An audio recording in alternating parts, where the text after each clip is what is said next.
Hi, welcome to the GF channel. In today's episode we are installing a Mazda 6 steering wheel to the 626. As you can see, I have two because there's difference. So in this episode, do not expect me to actually walk you through how exactly to get this and this working, because in my cases these are two custom approaches which I'm gonna explain still.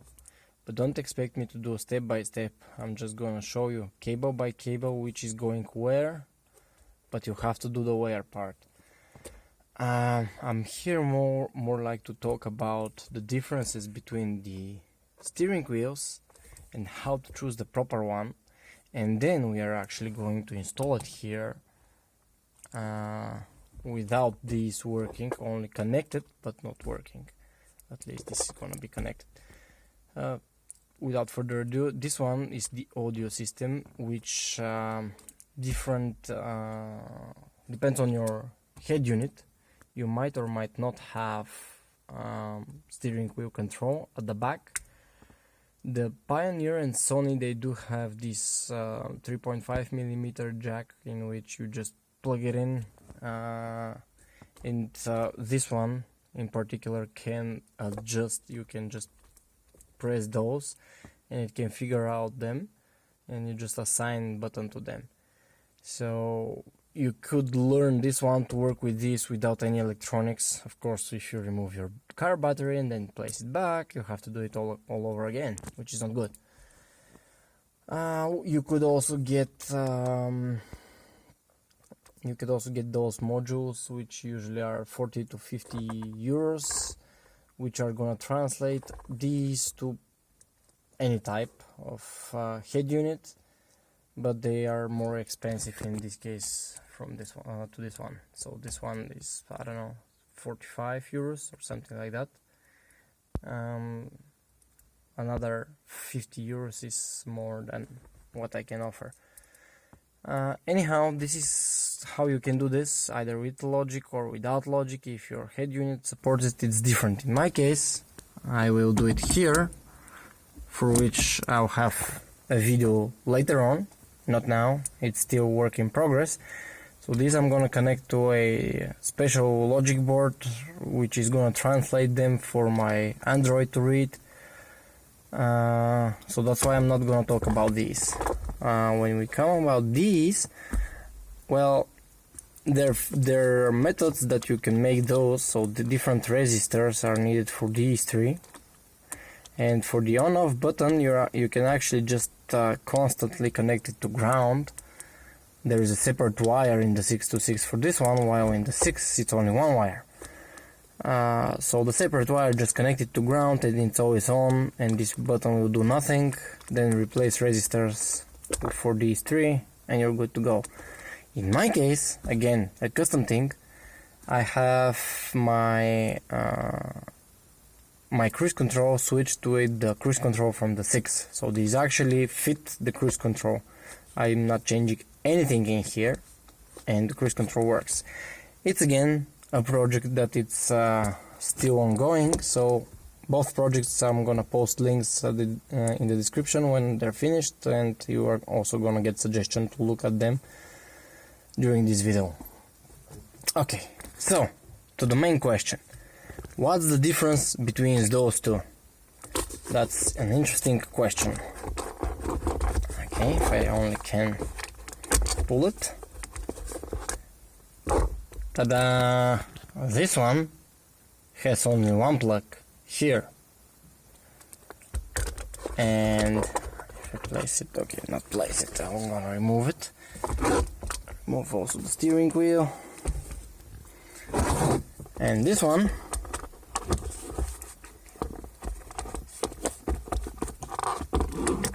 up, ta-da, has two. Now you can see that's the difference. And to make the things more educational, I'm gonna bring my laptop here and show you some information. Okay, here, let's open the Mazda 6 training menu. and of course it remembered what I was searching, I was looking last time. And at the airbag system, this is training menu, so this is a comparison or what things are changed, more like a change log. The SAS unit, the outline is that two-step airbag deployment control has been adopted. In case of frontal or frontal offset collision, an optimal airbag deployment force is matched to the impact force. The inflators for the driver and passenger side airbag modules have two tires and deploy at either low or high rate according to the force of impact. Now, this is how it looks like on schematics. That's the SAS unit, and that's your airbag, either driver side or passenger side. In this case, we're only interested in the driver's side. As you can see, there are two sets of wires going to two sets of inflators. And in our case, with the 626, we have only one set of wire, which means if you place here a driver's side back from 6 with two inflators, if you crash, one of the inflators is not gonna go on and you'll probably get injured. So you shouldn't do that. Safety first, you know. And here somewhere, yes, that's a schematics how it actually looks like inside. You actually have the two igniters, then you have two combustion chambers with inflammation agent or whatever it's called, and you have a gas generating agent on top. Two separate ones. There is a thick wall in the middle. So if you connect only one, then you're screwed. There is nothing in between that connects them both, so you're screwed. And you can actually see there was a table somewhere for the deployment force. I cannot find it. Okay, maybe search 60%. I remember. Yeah, no. There was one for deployment force which doesn't appear now, but the idea is for light hits in the frontal area, you're gonna get 60% of deployment force, and they're gonna trigger one after the other. While on hard hit, you're gonna get 100% force and both trigger at the same time. This is just a curious tip that doesn't have to do anything with the 626. Now, if we get the training manual for the 6 facelift, what we get is an interesting one. Right here, the front airbags for the driver and passenger side use single stage deployment. So for some reason, they dumped this idea of double stage deployment and they moved back to single stage deployment. And that's beautiful.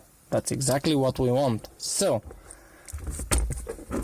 now that we know, you have to actually search for steering wheel from facelift.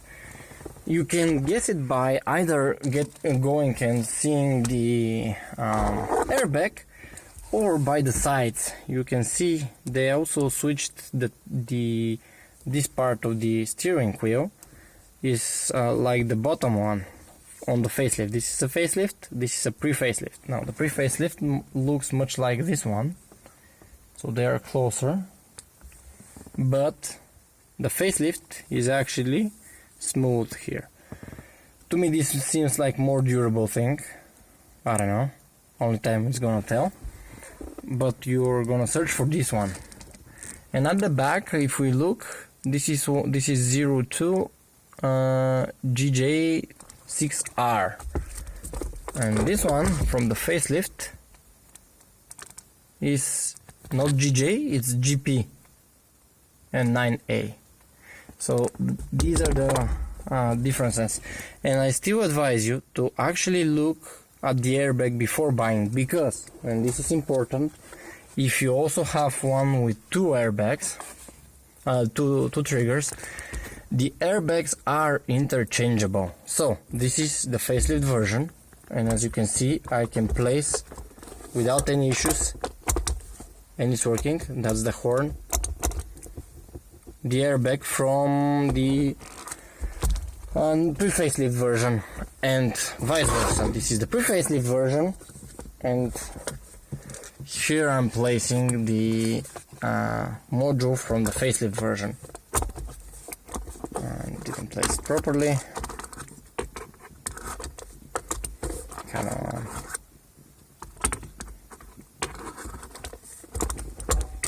Here you go. And it's working. So make sure you check your airbag before buying, or if you have already bought the wrong version, go ahead and you can only buy the airbag, it's gonna be enough. Okay, going forward with the steering wheel of the 626. I have already disassembled it and just barely assembled for the looks of it. You have airbag, so that's the airbag. This one, in order for you to remove it, you have to press here with one hand, and then with the other hand just pull. See, with one hand, impossible. Everything with security is like that. Not security, but safety. Should do it security. Okay, I cannot do it with left hand, of course. There's the right hand. Anyhow, it's impossible with one hand. You press it here, when this pops, you just pull it. It's gonna pull a lot more, and then you can disconnect it. And it's also, the whole thing is actually located in here. It's kind of like that.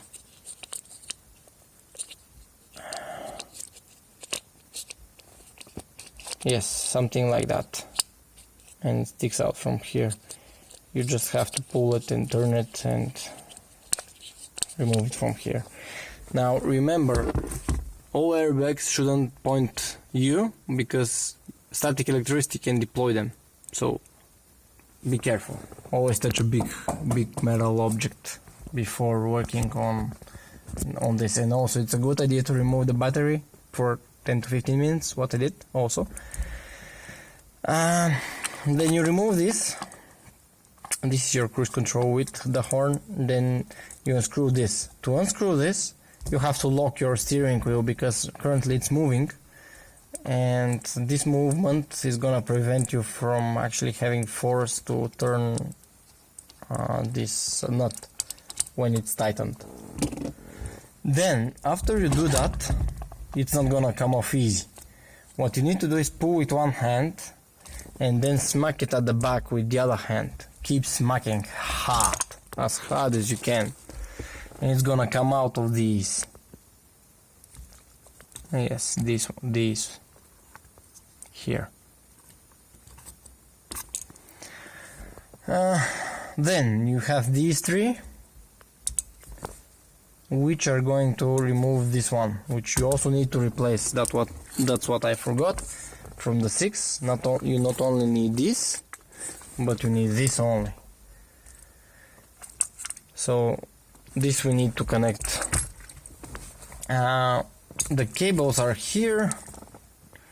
Because I was moving the car last time, I did leave the airbag on, and this is the other cable for the cruise control and the horn.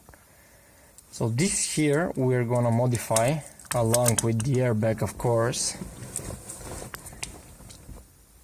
The idea is to leave those two be, bend them and tie them somewhere here. There's plenty of space here. Tie them somewhere there, so they are still here, this one and this one, if I decide to go with the original steering wheel for some reason, and add those. Now I have here, I've got the this one, I've got it with the both connectors. Don't know where is my, there it is, right there. It fell off. Both connectors are here, so I can just solder cables. They sit like that on the back. So I have two sets of connectors here, one for the 6, one for the 626. When looking at those cables, as you can see in a bit when I start soldering, when looking at those cables, we have, I already measured them, At the far left, so looking with the yellow thing on top, orange, this is the pin, the security that when you pop it, now you can remove pins. Looking at it like that, at the top left you have the horn. Then the next cable, so the horn is in my case black with red. The next cable, which is brown with white, is actually the signal that carries where's my steering wheel? Yes, that carries those, this one, and this one, these three. So resume, cancel, and decelerate are then set are for the second one. The third one, which is brown with red, is only and only for this button. That's the output. So these are outputs. In the middle we have outputs. When you're mounting this with a 6-to-6 cruise control, this third pin, which is only for the on-off function, needs to go to ground. And that's how you always have your cruise control on. It's much harder to hit the buttons than this one. This is quite easy to hit it when you're trying to do wipers, for instance. It's easy to mess up. And the last one is actually the ground. This is pure ground. It's black and it is pure ground. This is where you get the signal for those two. So this goes into the lever here, and whenever you press here or here goes to the one, and when you press here the ground gets passed to here. So when we are connecting the 6th steering wheel, we are going to use the ground and the second pin to connect to, I actually have here wiring already, to these two, to the red with white, and that's a pure brown. So I'm going to use the pure brown to match the brown with white here, and the red with white is going to be black. Connect to here, and your buttons for the cruise control should be working. As for the backlight, these two that I have actually done are the backlight. I'm gonna talk about them later. This is the horn, so right next to the wiring for your cruise control you have the horn. That's the horn, and the remaining two are for the audio control. Audio control, we are going to just put two wires towards here because it's not yet ready, it's not yet done. I'm just gonna pull two wires. This is the first step for both projects, the audio and the cruise control. I'm gonna release this video and be prepared for other two videos. So without further ado, I'm gonna remove this, get this a bit more length, solder as I explained, and check the results. And that's how the soldering for the airbag looks like. Of course I'm gonna wrap it again, each one, and then all of them with duct tape. I chose these two because they are from the inner side, so this is like that, and these are gonna go outwards. I believe this is gonna be easy if I decide to add something to the steering wheel, which is highly improbable, but still, these point towards. I'm not gonna even bother making those, wrapping them with electric tape, because nothing connects to them. I do not know how you should connect those.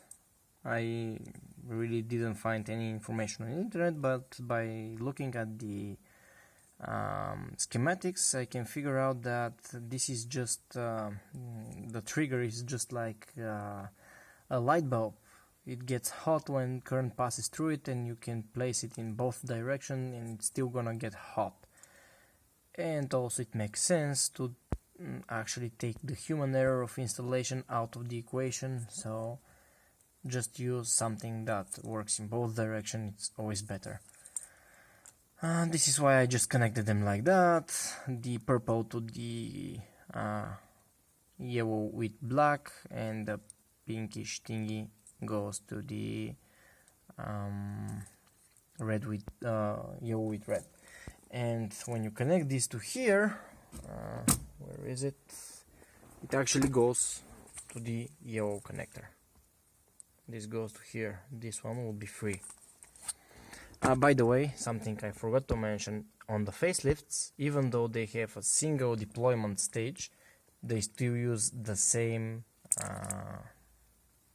these, whatever they're called in English. So they have two plugs, but only one is used on the facelifts. So don't bother searching for something that has only one, you're not gonna find it. Okay, let's move to the small connector with the cruise control and the horn. And I've wrapped this additionally with electrical tape and made the last three modifications, or tapping into the existing car's wiring for the horn. Then the next one, the output of the buttons, and then the ground, the input towards the buttons. This is it. We are leaving the third one, which is brown with red, untouched because we're not needing it. Okay, from now on we need to add 4 more wires, new wires. Let's start first with those two. These are for the audio because, well, it's in the row, in the direction of going, and also they're a lot more easier. Just pull wires to there because I'm not gonna connect them anywhere. Then I'm gonna deal with this one. So I did a little bit of screw up here. The 2 wires that I actually thought are for the audio controlling, they are for the backlight. I actually soldered this wire, went all the way through there and everything, and then I started measuring, because for the backlight there is actual difference for polarity, and I started measuring which wire is which, and then it turns out none of them is nothing. These are the proper wire. So I was measuring these and I was wondering why do they behave strangely, and it turns out these here are for the audio. These are connected to the resistance matrix, while these two are actually for the diodes. And now the answer to the question which is the ground and which is not, it's quite simple. When you look at the connector like that, you see there is a hole there on the third spot. If you look on the connector of the steering wheel, same thing. On the third spot you have a hole. Right next to it you have a black and an orange cables. Guess what? The black is the ground. So ground in this case is black with yellow. Black with yellow. The one that's next to the hole, that's the ground. We connect this to our ground and we connect this to our 12 volts from this regulated switch here. I'll grab the cable from there, pull it to here, solder it. All good. Let's do it. Okay, I have taken the signals for the backlight. Now I do not know which is which. I do not know which is the ground, so-called ground. It's actually a gain voltage between 0 and 9 or something like that, or 10. So I do not know which is which. I just pulled in the wires through. They come to here. I have to plug in the battery to figure that out, but I do not want to plug in the battery with missing airbag. So I have to place now the steering wheel, and I decided just to plug this in and adjust it. The adjustment procedure, it's written in the manual, but it's also written in here in case you do not have manual. Basically, you turn it clockwise as the all the arrows point. You turn it clockwise slowly until it actually stops moving, and then you do 2 turns and 3/4 back and align these. That's all. And your wheels have to be straight, of course, otherwise there's no point. Straighten your wheels and adjust this, and it should be fine. So let's go and place the steering wheel and turn on the power. Okay, moment of truth. Turn on the power. Okay, nothing has exploded.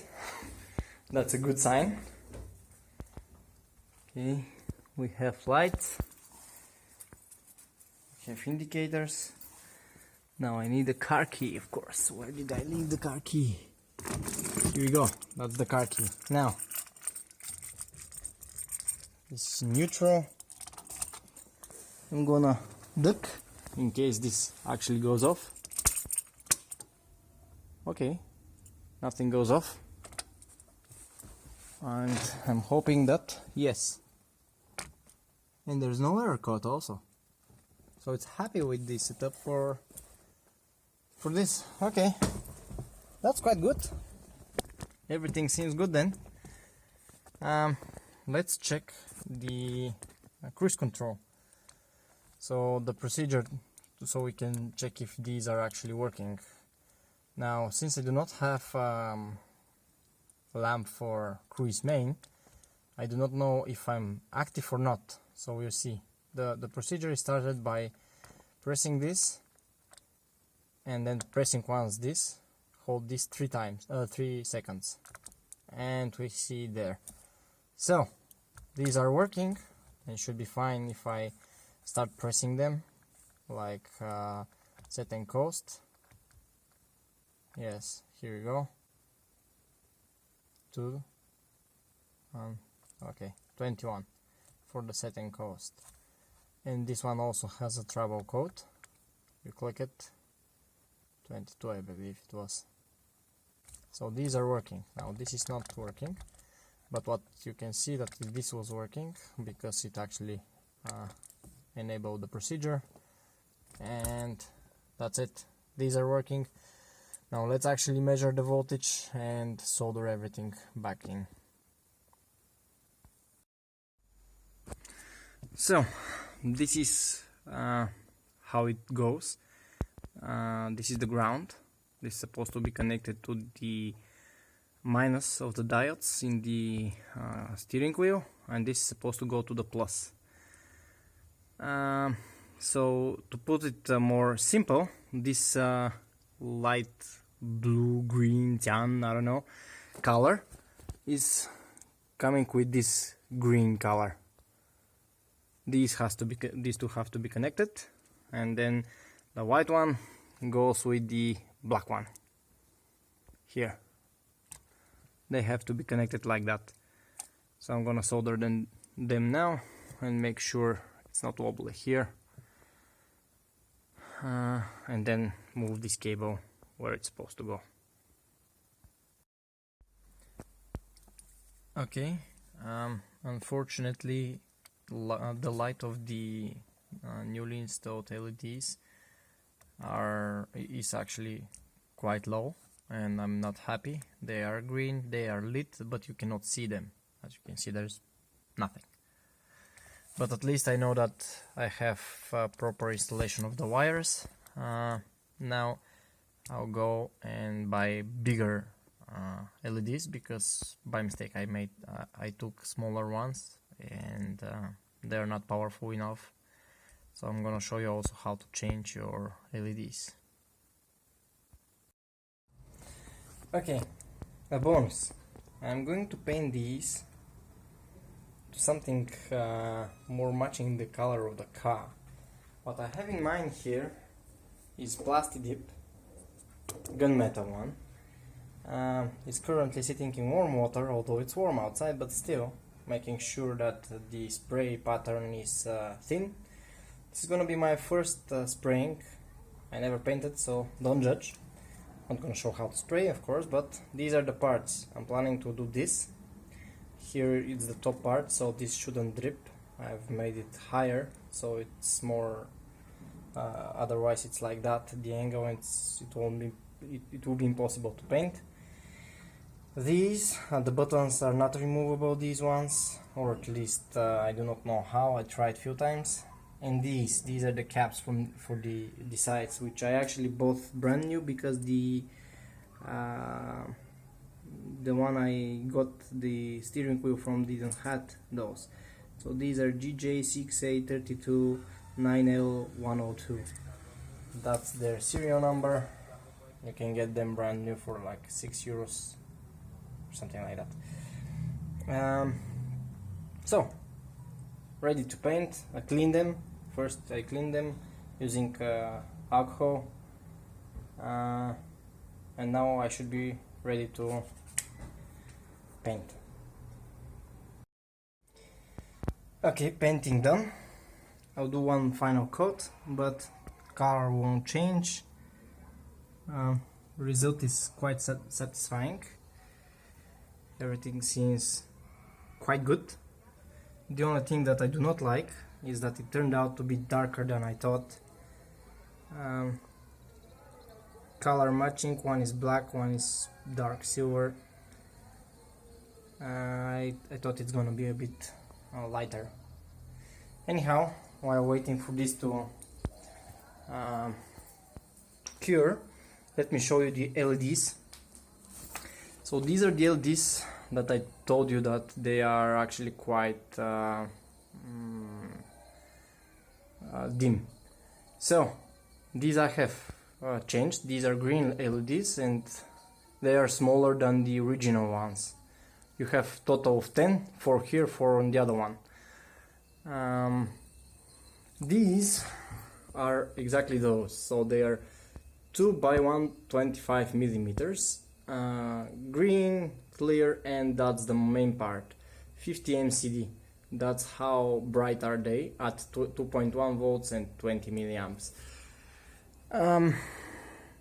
So as I said, they're dim. Now I'm gonna go and grab those. I like them because they are multiple times better, and they have 3.3 volts. This means lower resistance I need. I'm not gonna change probably the resistors. We'll see if it stays with these. Most likely it's gonna be again a bit dimmer. I haven't touched the original resistors. I don't even know which is for where. I'm just inspecting to see if there's heating from the LEDs. Then I'm gonna have to change them. So let's go grab these and change them. And I took the LEDs. These are the 5 extra. I already soldered those 10. I'm happy with the heat. I do not feel any heat. So these are 12 volts currently. While running the car it's 14.4, something like that. So they'll be a bit hotter, but I do not feel any heat at all. And they're way brighter than the previous ones. I soldered them with this soldering iron because mine blew up in my hands. This is a gas-based, crap as hell, Chinese, and I also for some odd reason decided to use the solder that comes with the kit. Also bad decision, and the result is bad. If I turn it off, not good, but it works. I ordered a new soldering gun for an open source software and I believe hardware, maybe, I don't know, but until it comes I'm stuck with this. Anyhow, let's assemble everything and see how it looks assembled. This is the final result. As you can see, these are visible even in the light. The only issue is I actually scratched it here. Not very much visible, depends on the lighting conditions, and from far it's not visible. I'll probably redo it, but as that's my first time, I'm too exhausted. This one came out perfect. And the light is also here. Very good. Okay, let's go mount everything on the car. And that's the final result. Everything mounted, looks good. 3 kinds of colors, but I was hoping it was more like that. Anyhow, looks different, more close to the 626. I'm happy. Now let's go turn on those lights. By the way, this is the smartest thing you can ever buy if you do lots of car projects. And now we have power. Okay, you can see the difference. It's visible even during daytime. Okay, let's turn off the lights. See how is it? Wow, beautiful. Just beautiful. And the regulation. Yes. Everything seems perfect. Okay, that's all. I hope you liked the video. Stay tuned for more. Bye bye.